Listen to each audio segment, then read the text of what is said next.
கார்த்திகை தீபம் சீரியலை பிடித்திருந்தால் இந்த வீடியோவை மறக்காம லைக் செய்து கொள்ளவும். மணமேடைக்கு வராத மகேஷா, ரேவதி திருமணத்தில் நடக்கப் போகும் ட்விஸ்ட். வாங்க வீடியோவை முழுமையாக காண்கலாம். கார்த்திகை தீபம் சீரியலானது பரமேஸ்வரி பாட்டி ரேவதியின் திருமணத்தை நிறுத்தும் என்று என்ன செய்ய போகிறார் என்பதை தான் கதைக்களம் உருவாகுமாம். டிஆர்பியில் தொடர்ந்து முன்னணியிருந்து வைத்து வரும் கார்த்திகை தீபம் சீரியல் தான் கடந்த வாரம் வெளியான ப்ரோமோவில் ரேவதியின் திருமணத்திற்கு வந்ததால் சாமுண்டீஸ்வரி பரமேஸ்வரி பாட்டியிடம் வாக்குவாதத்தில் ஈடுபட்ட நிலையில்தான் இன்று என்ன நடக்கப் போகிறது என்று பார்க்கலாம்.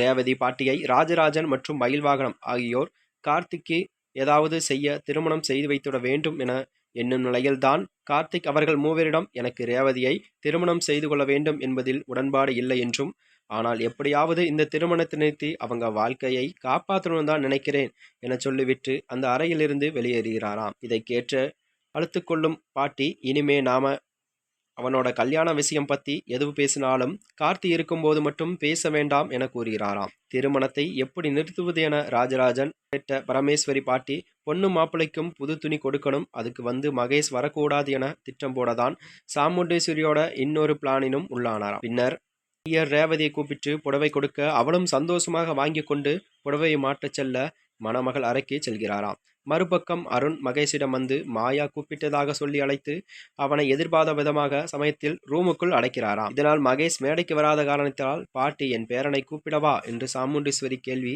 எழுப்புகிறாராம். ஆனால் சாமுண்டீஸ்வரி மனதில் நினைத்திருப்பது கார்த்தி தான் என தெரியாமல் பரமேஸ்வரி பாட்டி பேச இப்படியான நிலையில்தான் அடுத்தடுத்து நடக்கப்போகும் கதைக்களத்தில் என்ன என்று அறிய கதைக்களம் உருவாகும் என்று மக்கள் மத்தியில் எதிர்பார்க்கப்படுகிறதாம். மேலும் இது போன்ற வீடியோக்களை தெரிந்து கொள்ள நமது சேனலை மறக்காம சப்ஸ்கிரைப் செய்து கொள்ளவும். நன்றி, வணக்கம்.